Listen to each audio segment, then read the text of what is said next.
Isang Batangkenyong walang takot. Walang inuurungan. Jake Magnus. Jake Magnus TV nga po pala, isang Batangkenyong walang kinakatakutan at walang inuurungan sa paghihimay ng mga napapanahong balita dito sa ating bayan. Basta nasa katotohanan at tama ka, handa kang ipaglaban at kakampi ng mamamayan. Jake Magnus.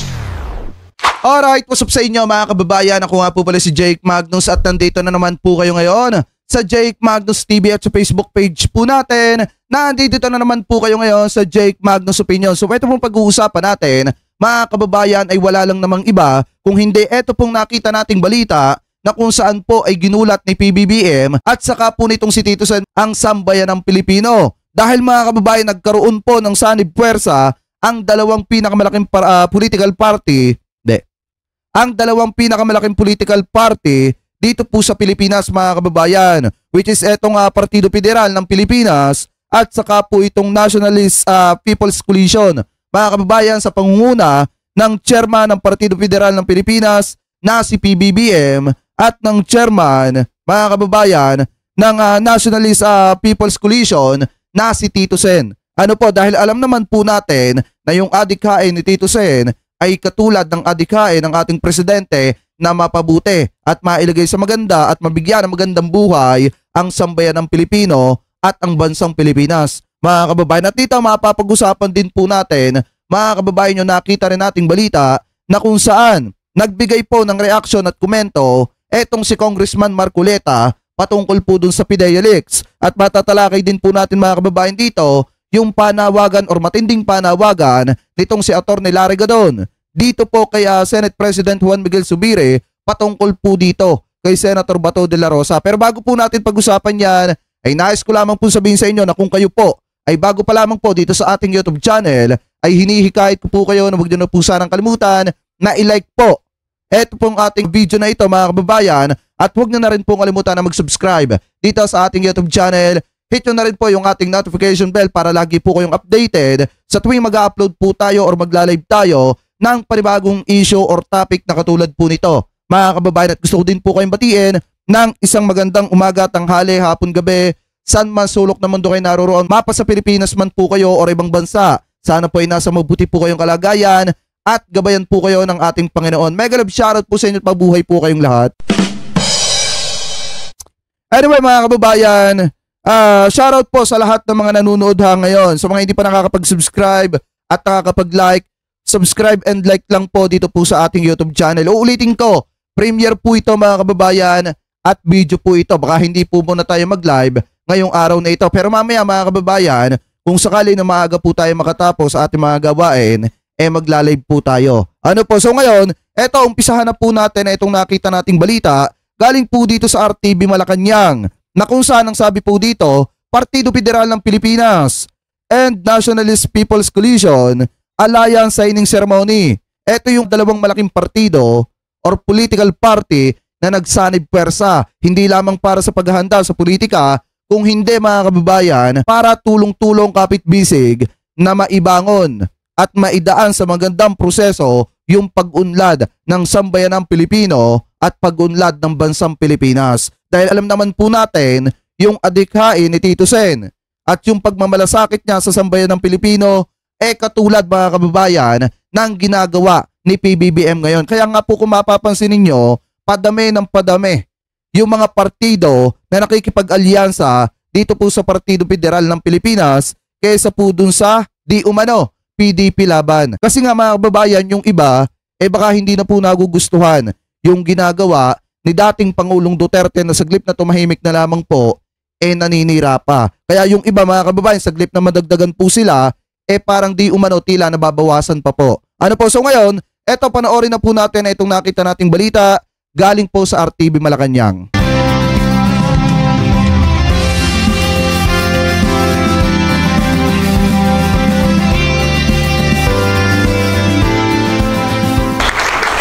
Thank you very much to Secretary Anton Lagdameo.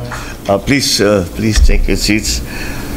The NPC NPC Chairman and former Senate President, Senator Tito Soto, or as he is known to us who have worked with him for a long time, Tito Sen.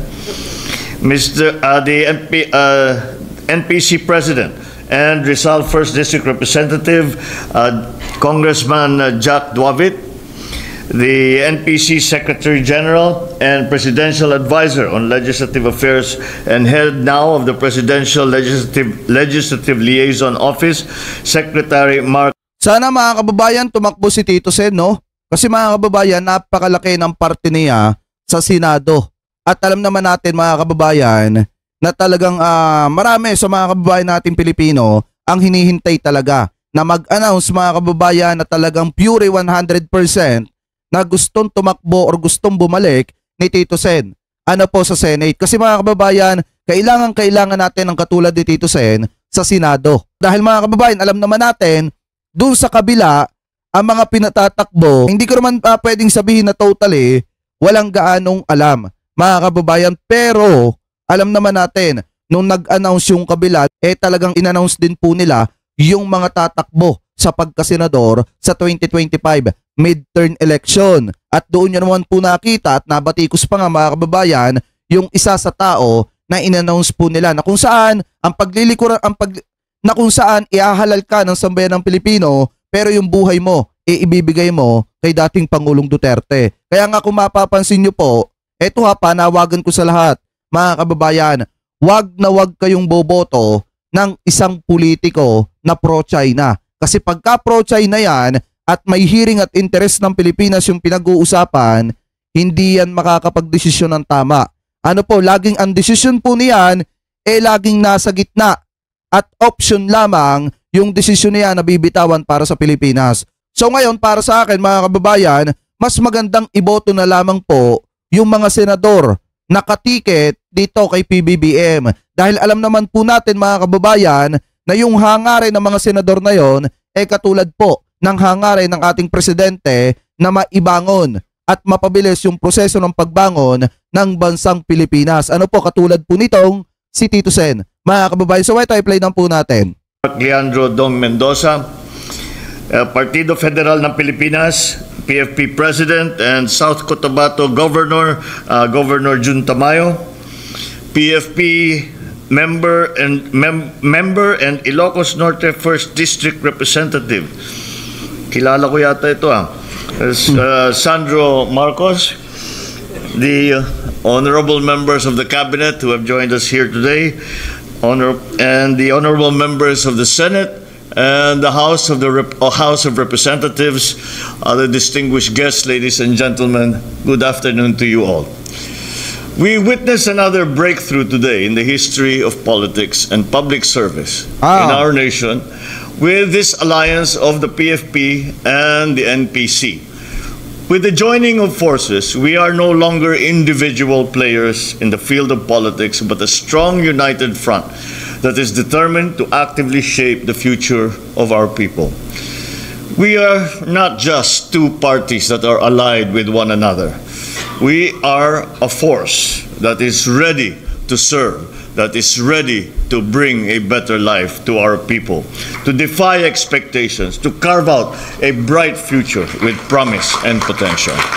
So parang ang sinasabi dito mga kababayan ni PBBM na ito pong pakikipag-alyansa ng Partido Federal ng Pilipinas dito po sa Nationalist People's Coalition na hindi lamang po para sa politika. Kung hindi, para po dun sa pagtutulungan, pagkakapit-bisig na mabigyan ng magandang kinabukasan ang mga kababayan nating Pilipino at maibangon mga kababayan ang bansang Pilipinas. Yan po yung sinasabi ni PBBM. Ipagpatuloy pa po natin.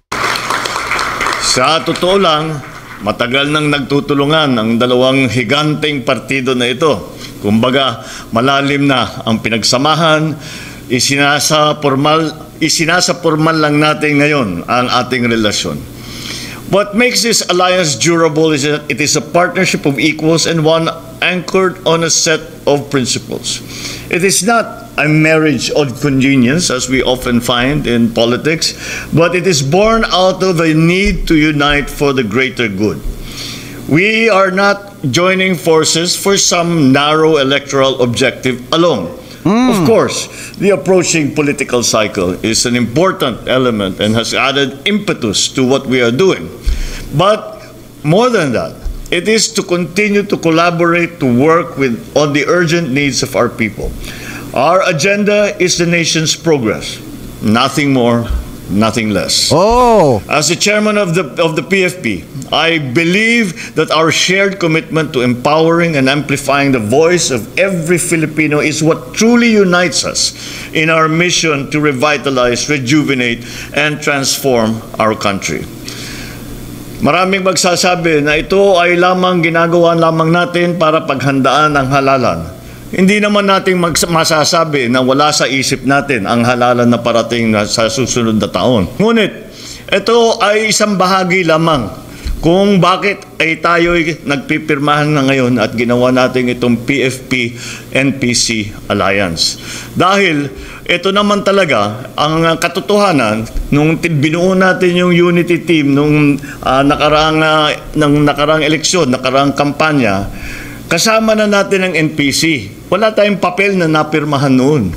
Pero kagaya ng aking nabanggit, matagal na talagang nagtutulungan dahil ang mga miyembro ng NPC, miyembro ng mga PFP, matagal na tayo magkakaibigan at matagal na tayo nagtutulungan. At not only at an individual level, dahil magkaibigan nga tayo, ngunit even at the party level, we have always been assisting one another. We have always been trying to work together. So, kahit sabihin nila na pang-politika lang ito, alam naman natin ang katotohanan. Ito ay hindi pang-politika lamang. Ito ay itong pagsasama ng dalawang napakalaki at napakahalagang mga partido, political parties. Itong pagsasama na ito ay para patibayin ang ating pangako sa ating mga kababayan na gagawin natin ang lahat at tayo ay magkakapit-bisig na tumutulong para pagandahin ang buhay ng bawat Pilipino, para pagandahin ang ating minamahal na Pilipinas. kita nyo mga kababayan ha, paulit-ulit sinasabi ng ating presidente yan. Kasi kung tutusin mga kababayan ha, hindi lang, kung ang presidente lang mag-isa magtatrabaho, hindi talaga niya totally kayang ibangon yung Pilipinas. Para sa akin ha, mahihirapan po siya. Kaya anong dapat gawin ng ating mga kababayang Pilipino? Makiisa, dun sa panawagan ng ating presidente na pagkakaisa. Katulad po ng ginagawa, nitong sina Tito Sen, na nakikipag-alyansa po sila dito sa partido ng ating presidente para ipakita yung simbolo ng pagkakaisa. Dahil maliwanag naman po ang sinasabi dyan ni PBBM, hindi lang para sa politika yung kanilang pakikipag-alyansa, kung hindi, para po sa pagtutulungan na maibangon, mabigyan ng magandang kinabukasan ng mga kababayan nating Pilipino at maibangon at mapaganda ang mahal nating Pilipinas. Yan po yung sinasabi ni PBBM. At ako naman mga kababayan, 100% naniniwala ako na kung ano yung panawagan ng ating presidente, yun din ang mithiin at adikhain ni Tito Sen, mga kababayan. Kaya nga po kung ako tatanungin nyo ha, kung tatakbo si Tito Sen, talagang ikakampanya po natin yan. Yan po yung numero 1 or kauna-unahang senador na ikakampanya po natin. Bakit mga kababayan? Kasi alam ko si Tito Sen, talagang may malasakit sa ating mga kababayang Pilipino. At si Tito Sen po ay hindi pro-China. Mga kababayan, ano po ipagpatuloy pa natin? Yan ang tunay na dahilan kung bakit tayo nandito ngayon. Kung bakit tayo, dahil nakita naman natin, dahil nabuo yung unit team. The unit team was a very informal aggregation. Wala namang, we agreed with one another. We did not have signings such as this, but it was done. Alam nyo naman, pagka kampanya na, malapit ng eleksyon, basta't may on a handshake, dahil as I said, magkakilala naman tayo, matagal na tayo magkakilala, malaki naman ang tiwala natin sa isa't isa. Kaya nagkamayan lang at tayo nagkaintindihan. At nakita naman natin, hindi lamang na naging matagumpay ang ating naranasan nung nakaraang halalan, ngunit nagiging matagumpay ang ating serbisyo sa bayan.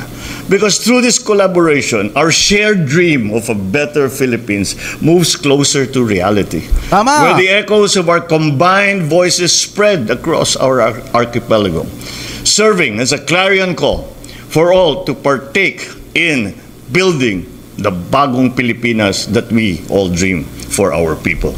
A nation where each Filipino. Kasi mga kababayan, kung wala kasi makikipagkaisa sa ating presidente, yung pangarap niya na mapaganda ang bansang Pilipinas, yung pangarap niya para sa Pilipinas, hindi niya matutupad ng ganun-ganun na lamang po mga kababayan. Pero kung siya ay tinutulungan at nakikipagkaisa ang sambayan ng Pilipino, hindi lamang po ang sambayan ng Pilipino, kung hindi, yung ibang mga partido at politiko, talagang maibabangon niya ang Pilipinas, mga kababayan, base po sa pangarap ng ating presidente na mapaganda ang bansang Pilipinas at mabigyan ng magandang kinabukasan ang sambayan ng Pilipino. Ano po, sana gayahin ng iba pang mga partido yung ginagawa po nitong NPC. Mga kababayan, sana gayahin po nila si Tito Sen na may malawak na pag-iisip, mga kababayan, at talagang ipinapakita yung pagmamahal at pagsuporta sa ating gobyerno na tayo pong sambayan ng Pilipino ang nagtalaga at naglagay. Biruin niyo mga kababayan ha, si PBBM po ay halal ng bayan. Yan po ay iniluklok ng sambayan ng Pilipino.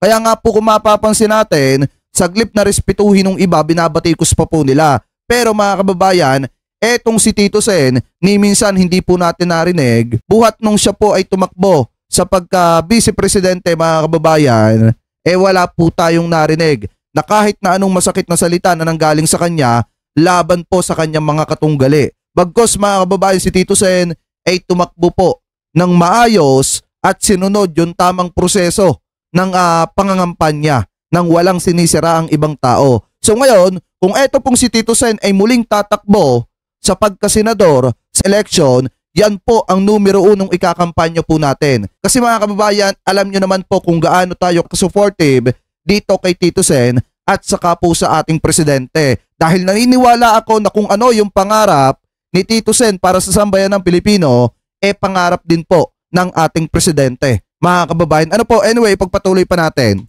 Filipino, irrespective of their background or beliefs, becomes a beacon of hope and of progress, with all of us serving as their leaders. As we navigate the complexities in governance and leadership, let our commitment to trust and integrity shine through and bright, piercing through the darkness of apathy and disillusionment. So although we aspire for electoral triumph, let us keep in mind that our ultimate aspiration goes far beyond political victory. It is a deep yearning for something transformative, something that is almost magical, a vision of a Philippines that is not just economically vibrant, but also a haven of stability, inclusivity, and endless and eternal hope. So let our actions resound louder than our rhetoric. Let our collective efforts uplift the lives of every single Filipino. Let our alliance usher in a new era of good governance. So with unyielding passion and boundless optimism, we will inscribe a new chapter in our nation's narrative, one that is illuminated by the brilliance of unity, mutual respect, progress. Mabuhay ang Partidong Federal ng Pilipinas, mabuhay ang National People's Coalition, mabuhay ang bagong Pilipinas. Right.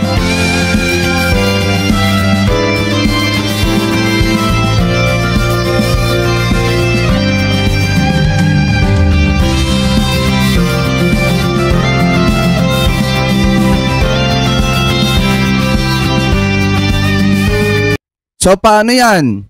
Iyakan na naman yung mga taga-kabila, mga kababayan.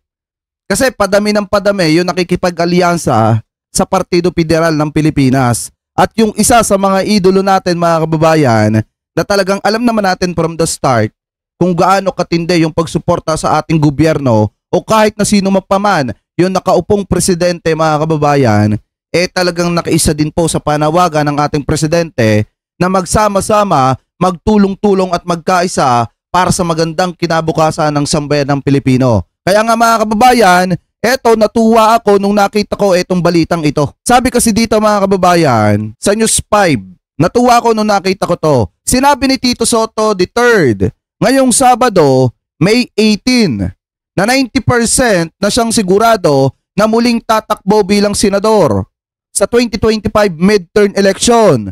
Natalo sa pagka-vice-presidente si Sotto noong 2022 election. Dati nang nagsilbi bilang senador ang komedyante at aktor noong 1992 hanggang 2004 at 2010 hanggang 2022.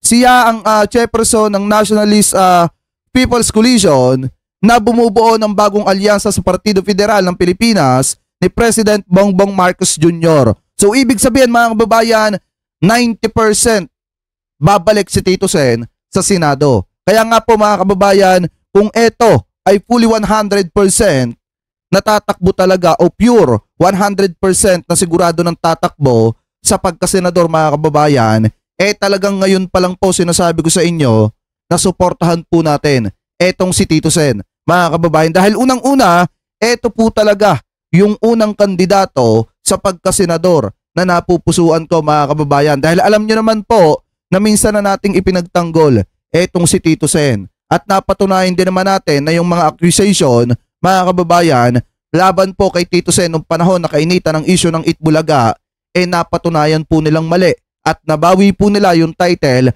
ng Itbulaga. Kung ngayon pa lang mga kababayan, talagang naipapanalo nila gamit ang salitang katotohanan, malaki din ang posibilidad mga kababayan na kapag may mga hearing sa Senado, talagang magsilbing salamin ng katotohanan etong si Tito Sen pag siya ay nanalo sa pagkasenador sa 2025 midterm election. Kaya nga po ang panawagan ko sa inyo at ang lagi kong sinasabi, kung boboto tayo ng senador, wag po yung pro-China.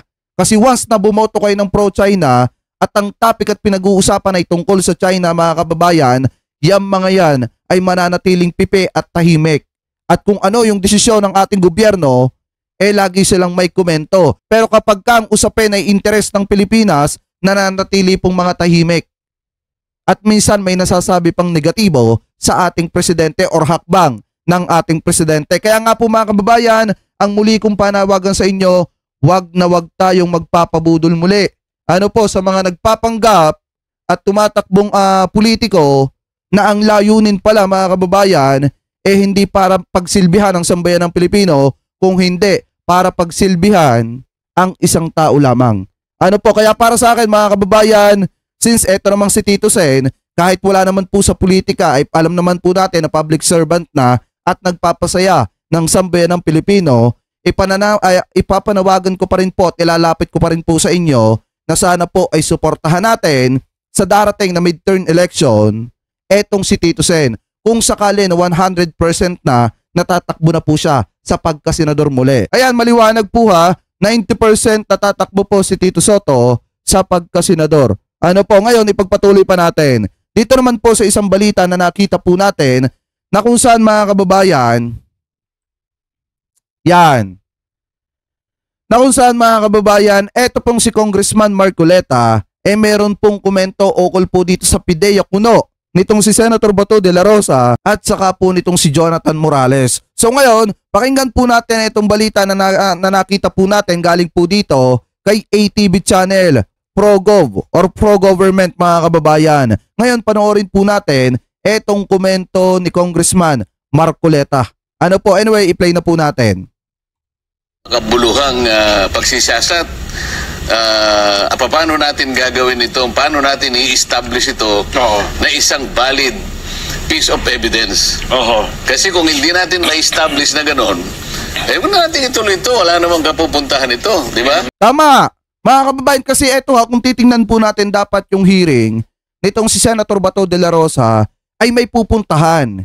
Hindi yung puro tanungan lang na ang ending mga kababayan walang mapapanagot at walang pupuntahan, hindi mapapalabas yung tunay na dokumento at talagang hindi mapaparusahan yung taong pinagmulan po nito. Kaya nga po kung titingnan po natin, dapat talaga ang unang ipatawag dyan, kaya nga po nasabi ko sa inyo, walang iba kung hindi si Maharlika. Dahil pag nagsalita si Maharlika, kung sino yung nagbigay sa kanya ng documents na yon, tapos na po ang usapang yan. Malalaman natin kung sino yung nasa sa likod ni Maharlika, mga kababayan. Pero hanggat hindi nila na ipapatawag at napapapunta si Maharlika sa Senate para imbestigahan, mahihirapan silang alamin ang katotohanan kung patuloy pa rin po silang magbubulag-bulagan. Kasi maliwanag naman para sa akin, kung tatanungin nyo, base na rin sa mga netizen at kay Senator Jinggoy Estrada, walang iba na nagpakalat niyan at walang iba dapat paghinalaan na naglabas po niyan kung hindi yung si Jonathan Morales.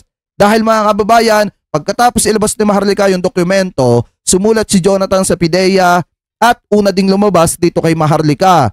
And then after nun mga kababayan, ang kasunod na interview na ni Maharlika, etong si Jonathan Morales. Ano po, dun pa nga lang sa video, mga kababayan, obvious to obvious at huli na. Na kung saan, bago makarating yung ebidensya, dito sa Senate nakarating na agad. Dito kay Maharlika at naipalabas na po agad sa sambayan ng Pilipino. Ano po, ipagpatuloy pa natin? Nga po, sa pagsikapan nila sa pagitan ng kanilang mga kaparaanan kung paano na yung secondary evidence ay ma-establish na isang katanggap-tanggap na ebidensya. Tama. Ayun, opo.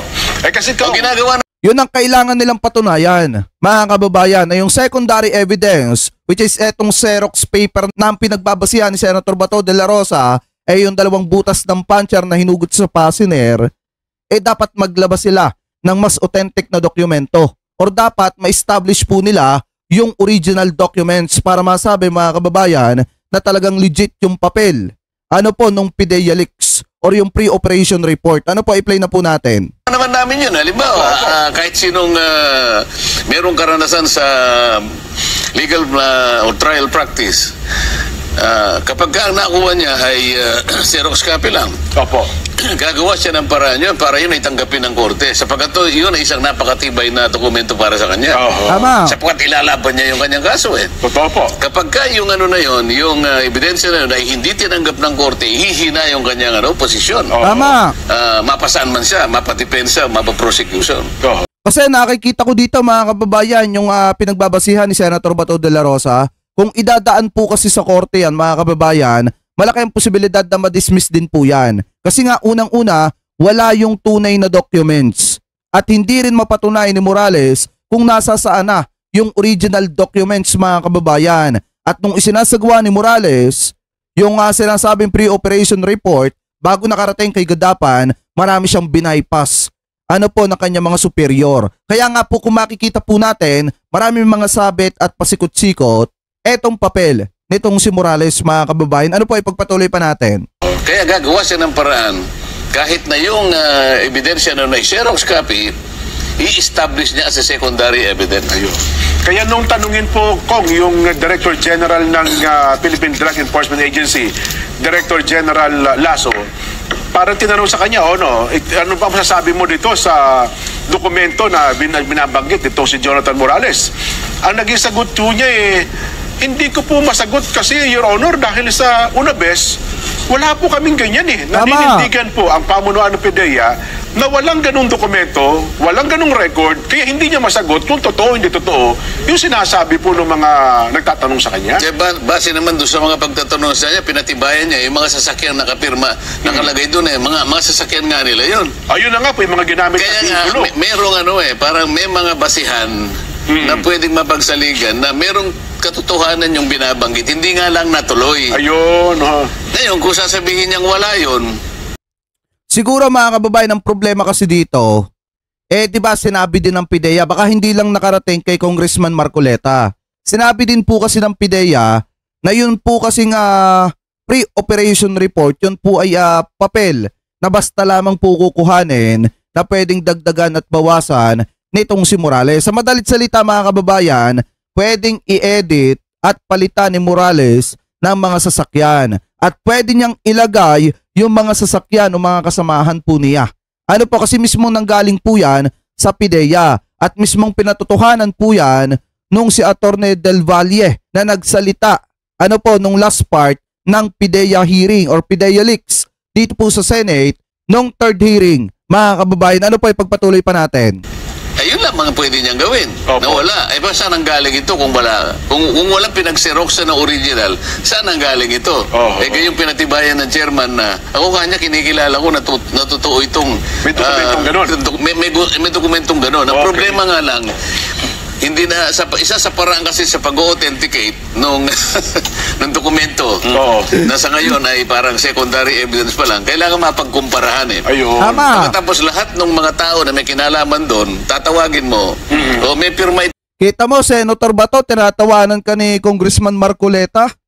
Kasi nga naman, bago mo kasi masabi na naniniwala ka at original yung dokumentong yon, dapat hanapin mo muna yung authentic.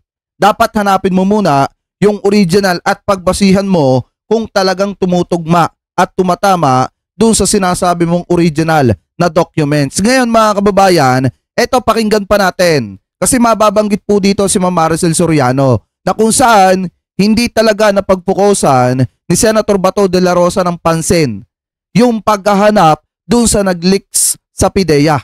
Dun sa nag-leak na dokumento sa PIDEA. Kung hindi, ang pinagtuunan niya ng pansin yung nilalaman ng mga tao nung dokumentong sinasabing nag-leak sa PIDEA. Ano po ipagpatuloy pa natin? itong kunyari may pirma ang report na yon. Opo. Ito pangalan nito, ang pangalan ay Nelson Lubao nakalagay. Ayan. At merong pirma sa taas ng Nelson Lubao.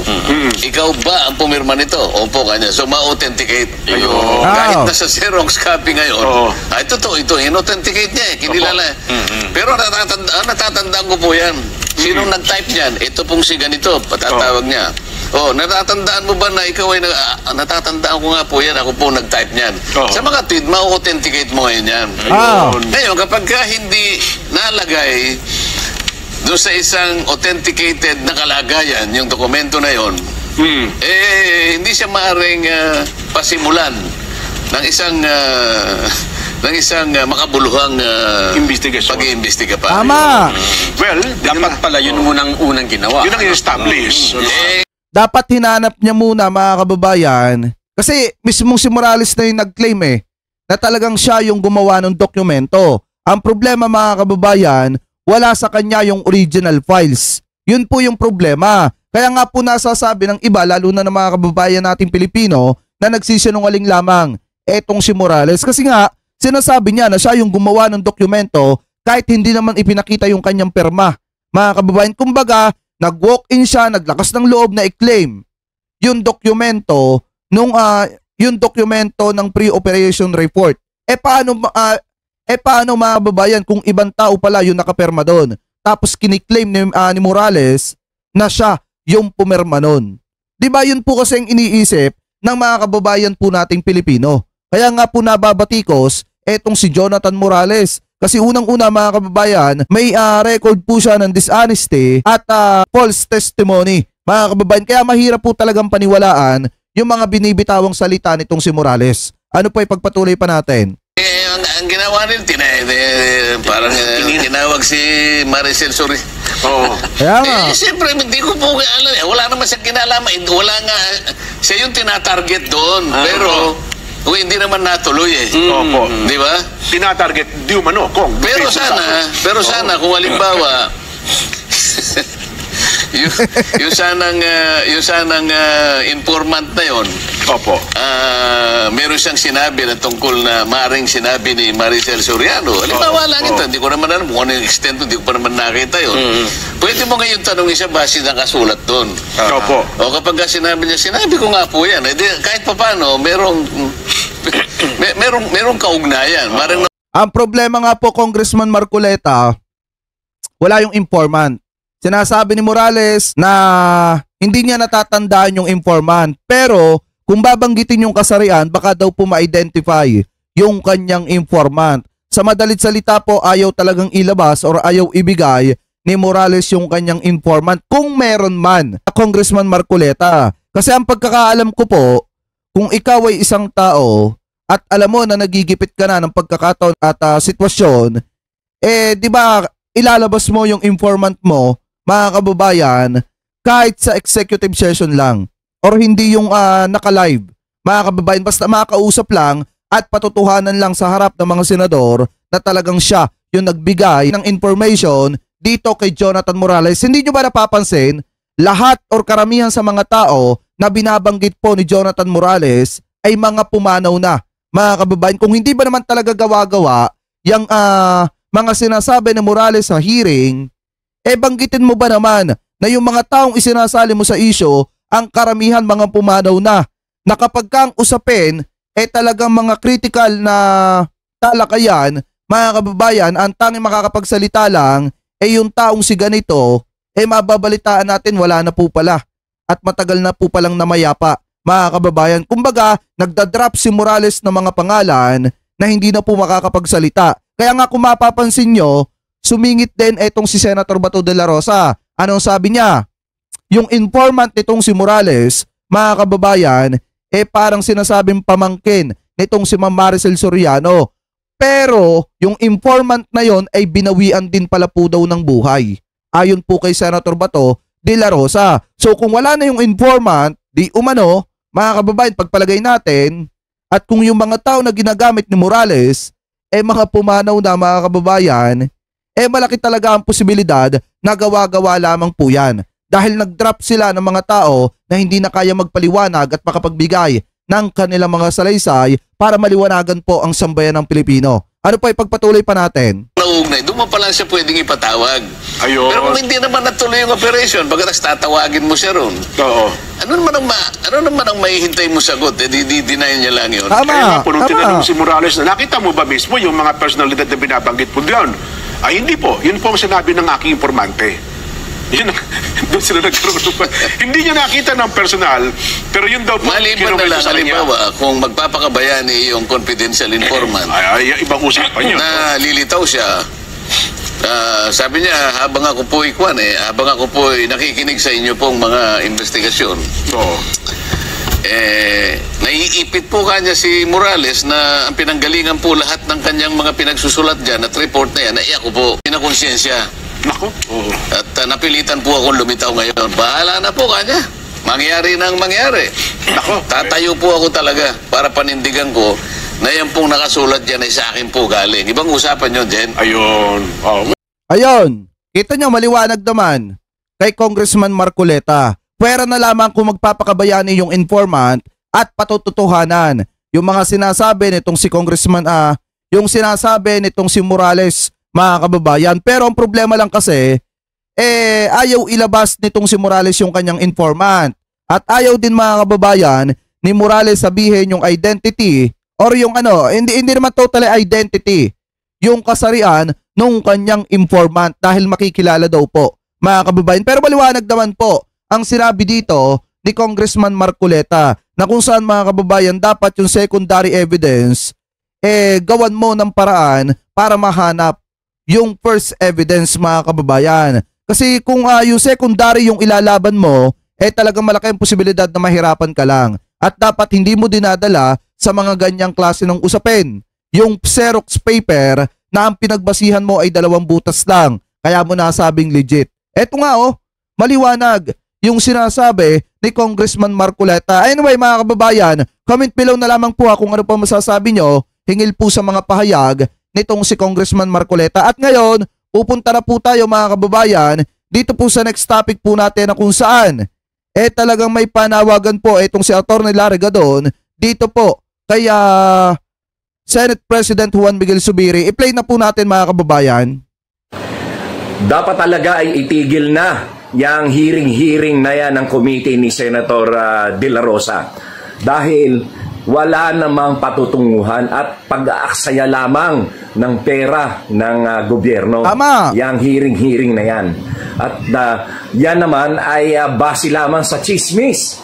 Isipin nyo, kung ang sinasabi ni Senator Bato ay authentic daw yung form, yung report, it refers only to the authenticity of the form. Kahit naman sinong empleyado ng gobyerno, pwede kang gumawa ng report doon sa form or na-fill up mo, and then what matters most is yung credibility nung nire-report mo. Kung ang iyong superior ay tinanggi o ibinasura yung report mo kasi nga hindi naman credible, there is no report to be investigated. Tama.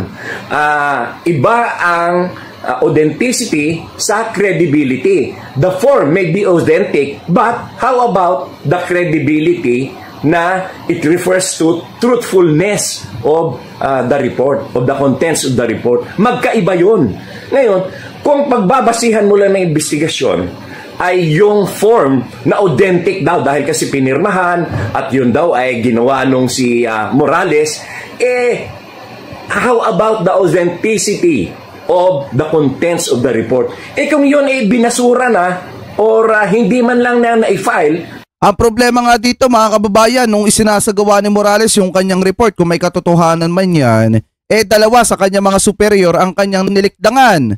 At dun siya nag-report kay Gadapan. Mga kababayan, na dapat dadaan muna siya kay Francia at dito kay La Chica. Kaso nga lang ang problema, talagang lumak daw po siya papunta po dito kay Gadapan. Ano po ipagpatuloy pa po natin? Ng kanilang superior o officially documented by the office, di wala, pagsasayang lang talaga ng pondo ng gobyerno yung hearing na yan. Tama. Ako nananawagan ako kay Senator, kay Senate President Mig Zubiri na tanggalin na dyan sa committee na yan si Bato de la Rosa. Dahil kasi nakita nyo naman, wala naman talaga pinatutunguhan, kundi gusto lang ay mag-create ng destabilization kay President Bongbong Marcos. Nako. Kasi mismong sinabi na, mga kababayan sinabi na nung attorney ng PIDEA base sa kanilang investigasyon na talagang walang record ng kahit na sinong informant na nagpunta nung mga araw na binabanggit at date na binabanggit nitong si Morales. At mismong hinanap nila yung mga dokumento na sinasabi nitong si Morales, pero wala, mga kababayan. Ibig sabihin, ang lahat ng iniimbestigahan, di umano ni Senator Bato de la Rosa dyan sa PIDEA leaks na yan, talagang wala pong patutunguhan. At kasinungalingan lamang po yan. At ang nakikita po natin dyan mga kababayan ay isang paraan lamang po nila yan para talaga masira ang imahe ng ating presidente at madamay yung isang artista na wala naman pong kinalaman sa issue pong yan, di umano. Mga kababayan, ano po ipagpatuloy pa po natin? Alam nyo, namimiss ko yung araw na ang mga senador ay talagang mahuhusay, matatalino, magagaling, whose erudition of the issues being discussed in the Senate are also intelligent, smart, bright, and very scholarly. Itong si Senator Bato de la Rosa, isipin nyo naman, he cannot even express himself in straight English. At even in Tagalog, mali-mali pa. O kaya nauutal pa. Ano ba mga klaseng senador yan? Kaya dapat wag nang gawin ng chairman niya ng committee. Senator Migs, dapat yung ginastos diyan sa hearing na yan ay isingil. Dapat ay bayaran ni Senator Bato de la Rosa. Walang kakwenta-kwenta. O, diba? Kahit sino talaga mga kababayan ang tingin ganyan. Walang patutunguhan, walang kakwento-kwenta. Kasi nga unang-una, biruin nyo aabot ng court hearing. Ang tanong, meron bang mapaparusahan dyan? Kasi kung ang pinag-uusapan dyan, yung patungkol do sa PIDEA leaks mismo mga kababayan, dapat mahuli talaga kung sino yung nagpakalat ng documents. Ang problema mga kababayan, paano mahuhuli yung nagpakalat ng dokumento kung mismong nasa harapan na, di umano, ni Senator Bato de la Rosa at nagsisinungaling sa kanyang komite. Mga kababayan, ngayon, eto maliwanag naman po yung panawagan ni Attorney Larry Gadon na kung saan dapat talaga palitan na ni Senate President Juan Miguel Zubiri, eto pong si Senator Bato bilang chairman ng kanyang komite. Mga kababayan, kayo po, ano pa ang komento ninyo at opinion ninyo hingil po dito sa mga topic po na hinimay po natin at tinalakay po natin. Mga kababayan, naniniwala po ba kayo na yung pagsasanib pwersa ng Partido Federal ng Pilipinas at ng Nationalist People's Coalition ay tungo sa ikagaganda ng Pilipinas at pagtutulungan ng mga politiko para mapaganda at mabigyan ng magandang kinabukasan ang sambayan ng Pilipino at ang bansang Pilipinas? At naniniwala po ba kayo mga kababayan dun po sa sinasabi ni Attorney Larry Gadon na dapat talagang tanggalin sa kanyang komite bilang chairman etong si Senator Bato de la Rosa? Mga kababayan, comment below na lamang po kung ano po yung masasabi nyo hingil po dito sa mga topic po na hinimay po natin at tinalakay po natin. Mga kababayan, at bago po tayo pansamantala magpaalam, maraming salamat po sa lahat ng Team Replay na hindi po nakakalimutan na mag-iwan po ng inyong mga komento at mag-like po sa ating mga video mga kababayan at mag-subscribe dito sa ating YouTube channel. 500 plus na lang mga kababayan, 300k subscriber na po tayo. Ano po mga kababayan, uulitin ko po ha, maraming salamat din nga po pala sa lahat ng hindi po nag-i-skip ng ating mga ads. Maraming salamat po, ingat po kayo palagi. God bless po, thank you po.